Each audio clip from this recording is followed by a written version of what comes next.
of the portion, in the first portion of the book of Deuteronomy and Devarim. It begins with Moshe. Moshe is going to give the repetition. He's going to give his last will and testament in the final 37, 36 days of his life. He's basically saying goodbye to his people, and he gives them a lot of rebuke and a lot of love and a lot of different stuff from different directions. And what I want to talk about today is connected, of course, to the words that Moshe is using, but I want to specifically zone in on what Sun Tzu, what was his name? Sun Tzu would call the art of war. Everyone's busy and has opinions about war. And let's clarify that there is no Jew that I know that studies Torah that likes war. War equals bloodshed. We don't like bloodshed. We like peace and tranquility and calm. But there are times that war isn't avoidable. There are times that war is a mitzvah. It's an obligatory commandment to go to war. We don't have to like it, but we have to do it with the same zest and the same enthusiasm as you do any other mitzvah. But in our Parsha and Devarim, and I'll tell you which page it's going to be on in our Chumash that we use, because it's not actually, compared to last week, this is a tiny Parsha. Last week it was a long one. This week it is not. And so let me pull up the verse here.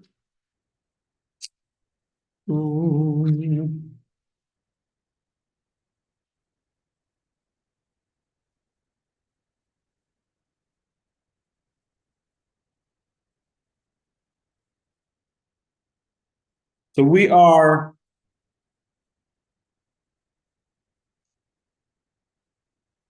on page 1077 in the Live Chumash, the Chumash that we use. And it's actually the last aliyah of the portion, the last aliyah of the parsha. We're talking about the area in the Transjordan that God gave through Moshe to the tribes of Gad, Reuven, and half of the tribe of Manasseh. So if you remember from last week, in the Torah portion, these two tribes, later another half a tribe joined, but two tribes came to Moshe and said, hey, we have a lot of animals, a lot of flock. We'd like to have a portion in the Transjordan. Moshe immediately gets upset. Oh my gosh, haven't you learned from the spies that, they didn't want to go to Israel either? He assumed that the reason they didn't want to go into Israel is because they were scared. And they said, no, you misunderstood us. We, the men, the warriors, are willing to go at the front. We're willing to go to war. We want our families. We have a lot of flocks, so we want to have Montana-type land where we can graze our animals. We can shepherd our sheep, our flock. When Moshe heard that, he consulted with God, and indeed, the tribe of Gad, Reuven, and half of the tribe of Manasseh were going to go into Israel, help the Jews conquer it from the idolaters that live there, and eventually go back to their families 14 years later to live in Transjordan, which, by the way, just to clarify for all the people that are uneducated by the UN and by the US State Department and by the EU and every other anti-Semite that exists, God gave the east bank of the Jordan River to the Jews, not just the west bank. So when they hack you a chinik, when they try to brainwash you and they try to corrupt your brain with this terminology of the West Bank, you should just tell them casually that you're right.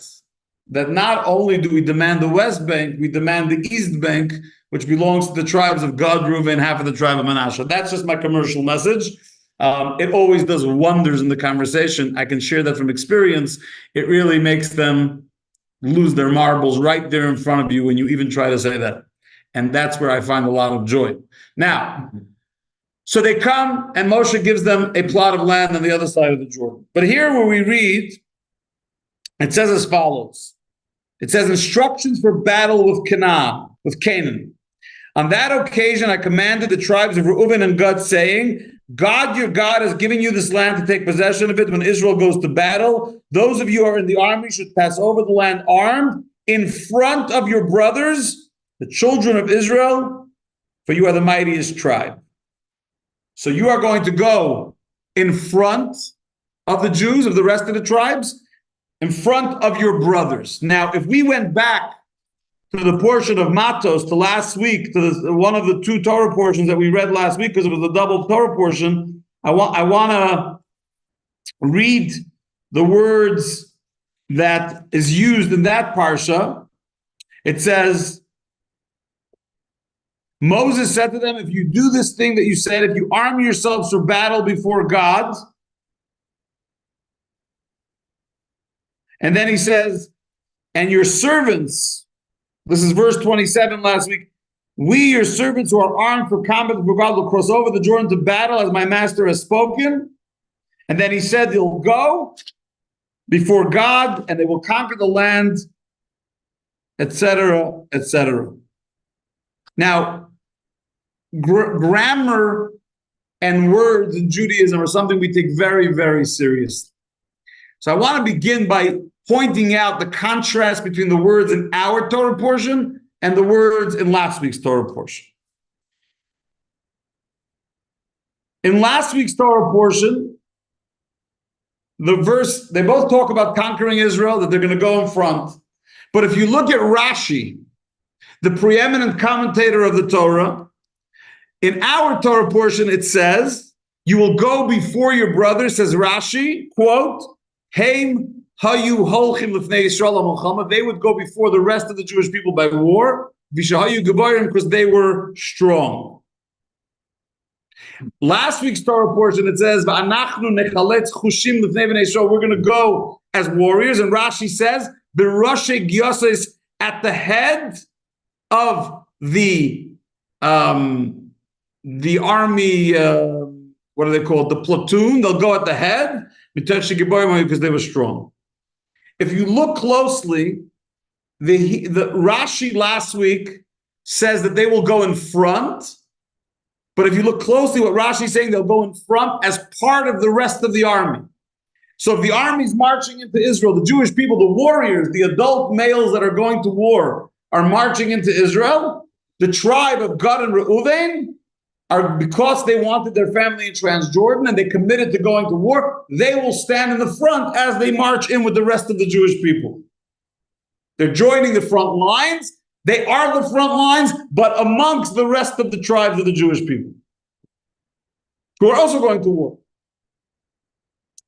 But in our Torah portion of Deuteronomy, in Devarim, it says, Heim hayu holchim lifnei Yisrael, that Gad and Reuven were going ahead of the rest of the warriors of Israel, meaning they were going forward sort of as a special unit, special forces that are going ahead of the rest of the Jewish people to enter the land alone as a unit, deal with whatever unique challenge they encounter by being the first to enter, and only later, even if it's 2 hours later, but later the rest of the army follows them into the land.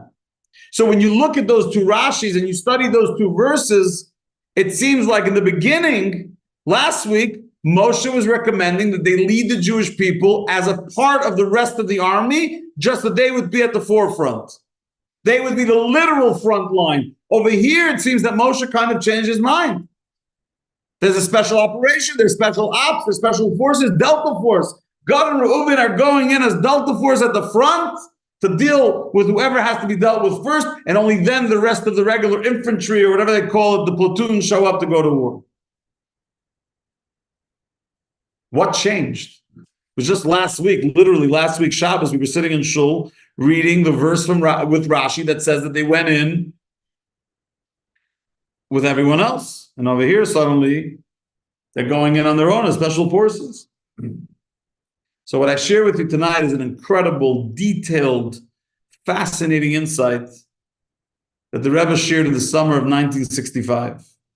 And the Rebbe very much shared this in the context of some of the murmurs that were going on, the murmuring that was going on in the Middle East around Israel, right? We're talking here about 2 years before the Six-Day War.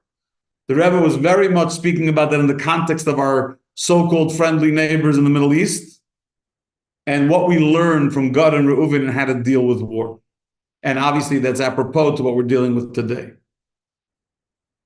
When Moses came to Gad and Reuven and said, hey, if you guys wanted this deal, you want land in the Transjordan, therefore you're going to go ahead first to Israel.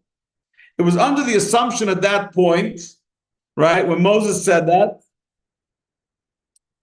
he was still kind of under the assumption, he had the hope that he'll still be able to go into the land of Israel himself.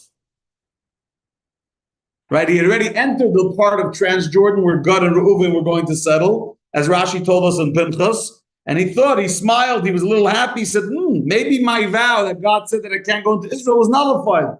Maybe if I made it all the way into if I made it all the way, oh, my Facebook just had some issues. Maybe the wind is making issues. But Moses was under the assumption, or at least hopeful, that if God got him all the way to Transjordan, he's literally by the Jordan River, that maybe there's room that God will allow him to eventually break that vow and go into the land of Israel. And therefore, if Moshe was going to lead the Jews into Israel, it was clear that it was going to be a miraculous, supernatural invasion. Because up until now, when Moses dealt with Sichon and Og and Amalek and Midian, Moses' modus operandi was supernatural. And if it's supernatural, so Moses said to himself, because everything's anyhow going to be supernatural like it was with Sichon and Og, and we really only need Gad and Reuven to make a point that they're not exempt from war, and we have to make it look like we have a natural army, so we'll stick them in the front. Everyone's going together, they'll be in the front. But in our Torah portion this week, where Moses now understands, right? He's already repeating in the last 36 days of his life, he's repeating the entire history of the 40 years in the desert, which means he understands already that he's going to die and be buried in Transjordan. He's never going to make it to the land of Israel. So he says, Moses passed away on the 7th of Adar. The book of Deuteronomy started on Rosh Chodesh Shvat. 37 days before his passing, before his 120th birthday, which is when he passed away, Moses is talking to the Jewish people. He knows that the declaration that God made, the decree that God made that he ain't going to Israel is not changing.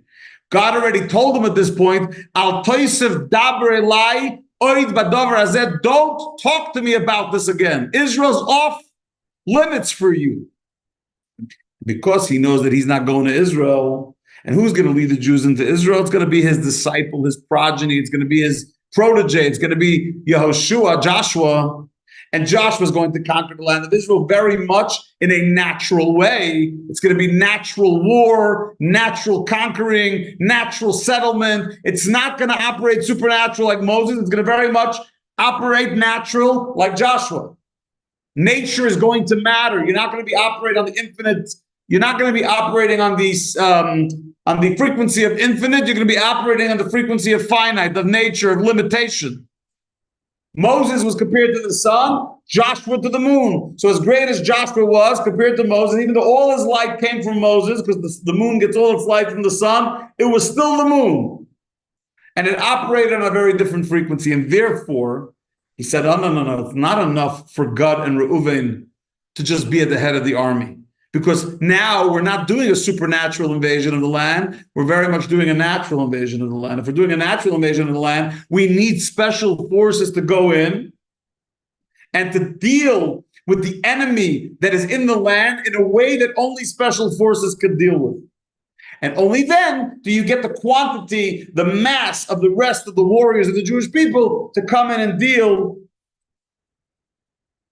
with the whatever leftover needs there are in war.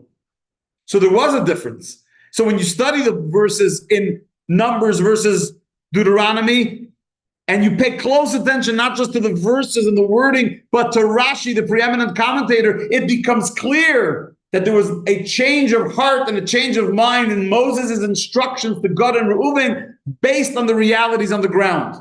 While if Moses was leading them into Israel, he would only need them symbolically to stand at the front and march in with the rest of the troops. When you actually need warriors, symbolism ain't enough. You need to actually have special forces.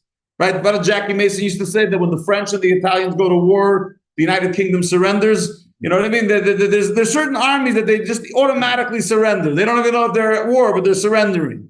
And in other words, war to them and flags and uniforms and weapons, it's symbolic. They're not actually trained in the art of war.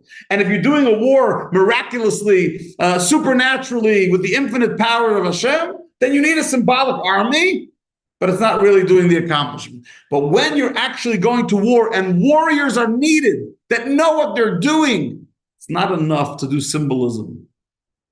It's not enough to look like an army, sound like an army, put people in different positions. You actually have to have special forces that can go in there and deal with the enemy in a way that only special forces can. Obviously, practically,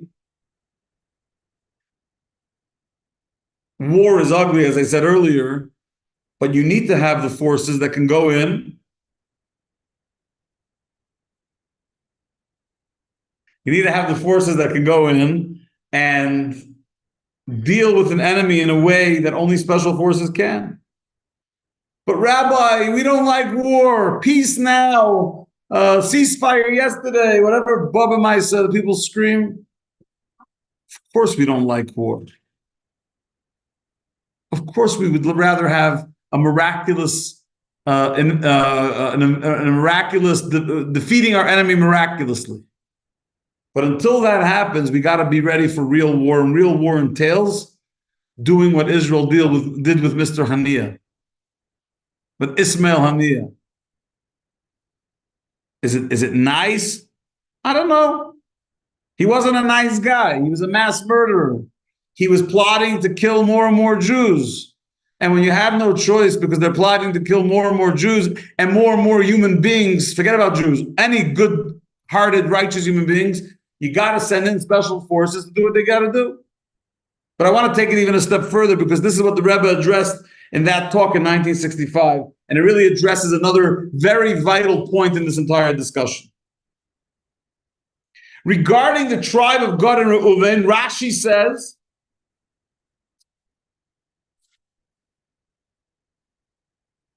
says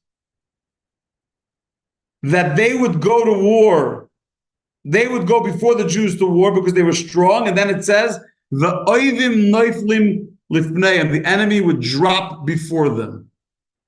How do we know that? It says, V'toraf zroya av kodkoid, which I believe is from Zois HaBracha, from the end of Deuteronomy that we read on Simchat Torah, which this year we read it the morning after the massacre on October 7th. It was October 8th, Simchat Torah in America.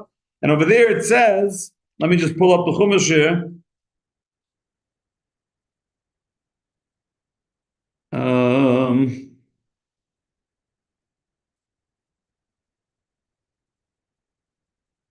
It says regarding Gad, the tribe of Gad, one of the tribes that were ahead, blessed is he who grants an expanding territory to Gad. And here's the words: he will tear off an arm of his enemy in one blow, along with the head. I don't know. I've never been to war with weapons like that. The closest I got to was my Purim costume many years ago when I was a kid. But if you can blow off someone's arm with their head, with a knife, with a sword, forget about it. You don't even have you have to really be an expert. You have to go to special yeshiva where they teach you to do these things. I was never taught this.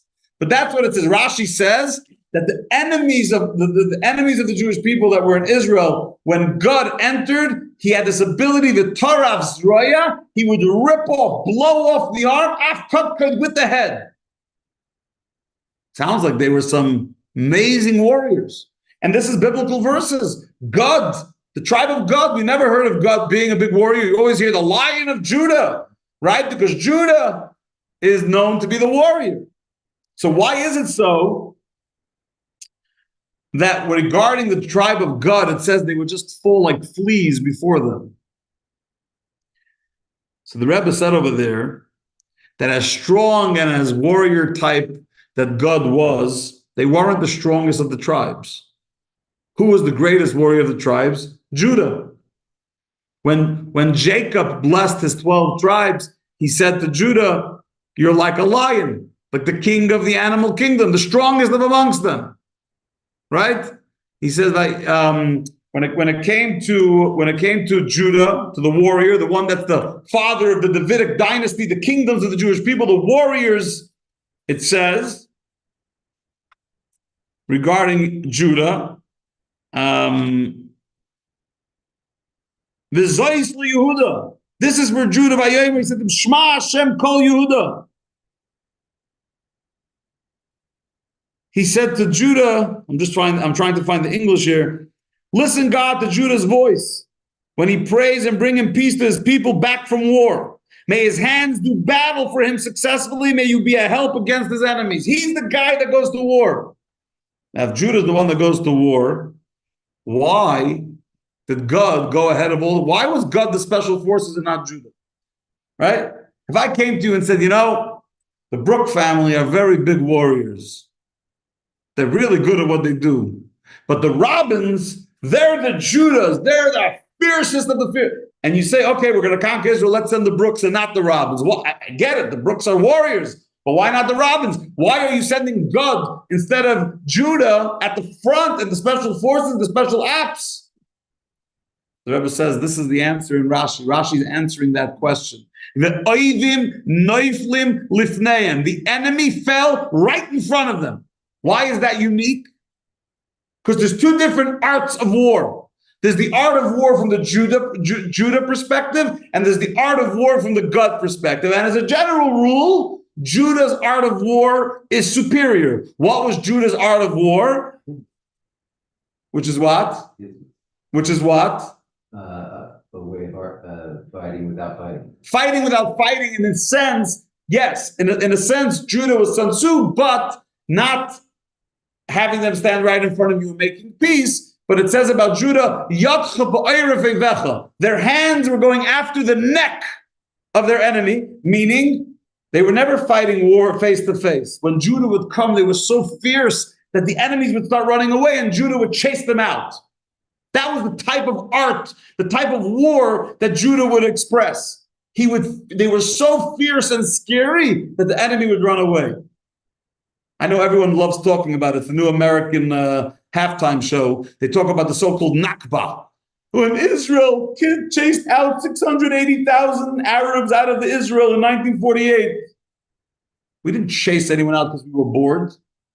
They weren't allowing Jews. They wanted to kill all the Jews. So in the Independence War, a war that my grandfather, my father's father, fought in proudly as a sniper, you're trying to kill us, we're going to defend ourselves. And if it gets really scary and you need to run away because Judah's coming for you, you run away. Sorry.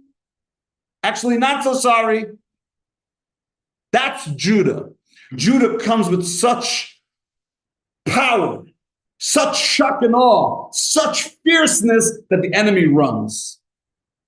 But there's an art to war that can put Judah to shame. Even though, again, the majority of warriors were from Judah, they had the quantity and the quality of war was there. But God had one thing over Judah that Judah didn't have. What did God have? The Taraf Zroya Afkodkod. They never let the enemy run away. They got them before they ran away. They dislodged their arm with their head together. In other words, what that means in simple English is they took out their enemy face to face before the enemy even had a chance to run. And when we're dealing with a war with those in Israel who did not want to make peace with us, we always offered peace. If they want to live in Israel peacefully, they don't even have to become Jewish. Just live in Israel as a ger toshev, as a resident alien. We are cool with that. But those that don't want to live there peacefully, it says, don't leave one of them alive, because there'll be a thorn in your tuchus for the rest of your life.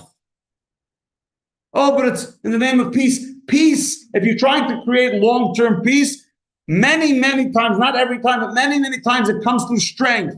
And strength means don't keep your enemies next door. It's illogical. You have an enemy next door that breaks into your house every night. He kills your cat every night. He kills your dog, steals your kids. Let's make peace. There's no one to make peace with. The only language someone like that understands is not just the fierceness of Judah, but the fierceness of God. They can't remain God was able not just to chase the enemy away and then they'll sit on the sidelines and wait when they're going to come back. That was what Judah usually did. For this type of war going into Israel, we needed the art of war in the perception of God, in the style of God, not letting the enemy run away, but taking them out right there and then so they're not there to destroy more human beings and take more life. So I understand in the world we live in today, everything's so complicated. They make everything sound so complicated. Who are the good guys? Who are the bad guys? Well, it's a pretty simple thing. Those that wake up in the morning with the ideas of destroying others, killing, murdering innocent life, those are the bad guys. Those that just want to make sure their citizens don't get killed, those are the good guys. I didn't go to a special school. Baruch Hashem, God was great to me. I never went to an Ivy League, so my brain was never distorted and molested by some professor. So I could still think properly without feeling like I'm so open-minded that my brain fell out. And when it comes to war, as gruesome and bloody and heartbreaking, it's heartbreaking. When you see innocent people suffering because of their leadership and because of the people living amongst them are doing horrible things, it's heartbreaking. That doesn't mean we won't do what needs to be done to ensure that the citizens, the good people of the world, are safe and secure and able to live in peace and tranquility and happiness. And the quicker we fight a battle with fierceness to take out the enemy, the more deterrence there is and the less bloodshed there is later on. When we're weak, when we're busy listening to the State Department, like Golda Meir did in the Yom Kippur War, you know that during the Yom Kippur, Erev Yom Kippur, the day of the war, the American ambassador to Israel told Golda Meir that there's going to be a war, but that Israel shouldn't strike first. America doesn't want us to strike first. Let them strike first, and then we'll be reactive. And what was the result? Thousands of Israeli soldiers died, al Kiddush Hashem, sanctifying God's name. 5,000, 6,000 maimed, families destroyed. For what? Because we had to placate America. It's the same story over and over again.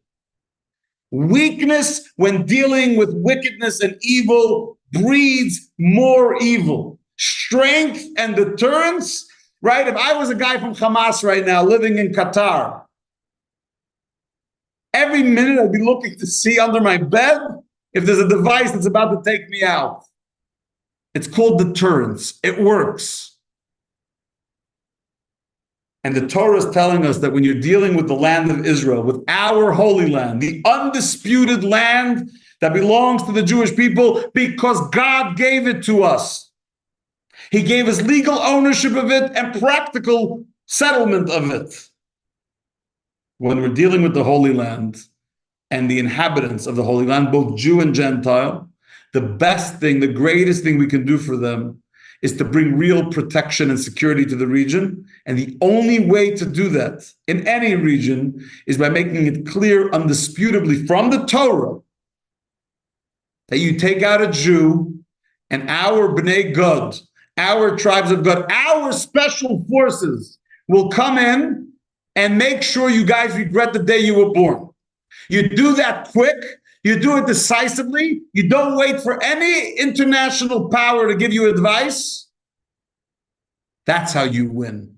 And you don't find yourself 10 months later still playing footsie with the State Department while 100 plus of our beautiful neshamas are still being held captive in Gaza.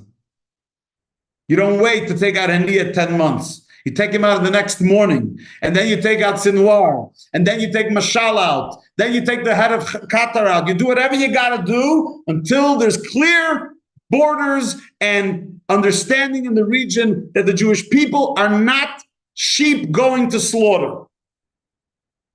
It's our land. We hate war.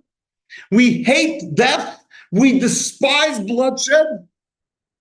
But don't ever misunderstand that to be weakness, because when it comes to defending our people, the beautiful men, women, and children from Ethiopia and from Europe and from Russia and from Thailand and from the Philippines, the beautiful people in the land of Israel will be safe and secure because we have leadership that looked at the Torah and understands that life and peace and harmony sometimes has to come through hard, tough decisions of war and strength. Bnei Gad understood it. Bnei Reuven understood it. Moshe and Joshua understood it. And it's my hope that the Israeli cabinet and their people understand it. You never win with evil by showing weakness. You can win wars by making peace if you're not dealing with evil, when it's just, let's say, territorial and two groups are fighting. But when they wake up with the intent to butcher babies, to rape women and then murder them, or murder them and then rape them, that's the type of thing that isn't available for discussion. And the only language those people speak is the language of Torah, Zroya, Af, Kotkoi, the language of God. You take him out. It's brutal. It's decisive.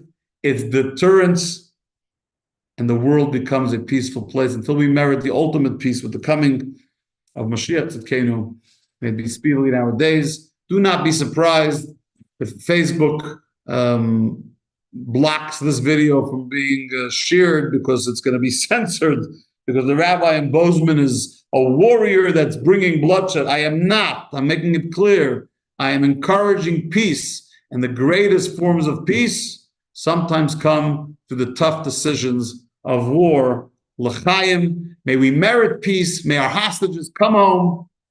And may both the United States of America and Israel know no more suffering, no more pain, speedily in our days. Amen. Have a wonderful week.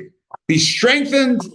Be uplifted. It's Deuteronomy. We're going into the month, the last 7 weeks before Rosh Hashanah. Start getting ready. We got to do tshuva. We got to repent. We got to uplift ourselves and go take a hike. Sei gesund.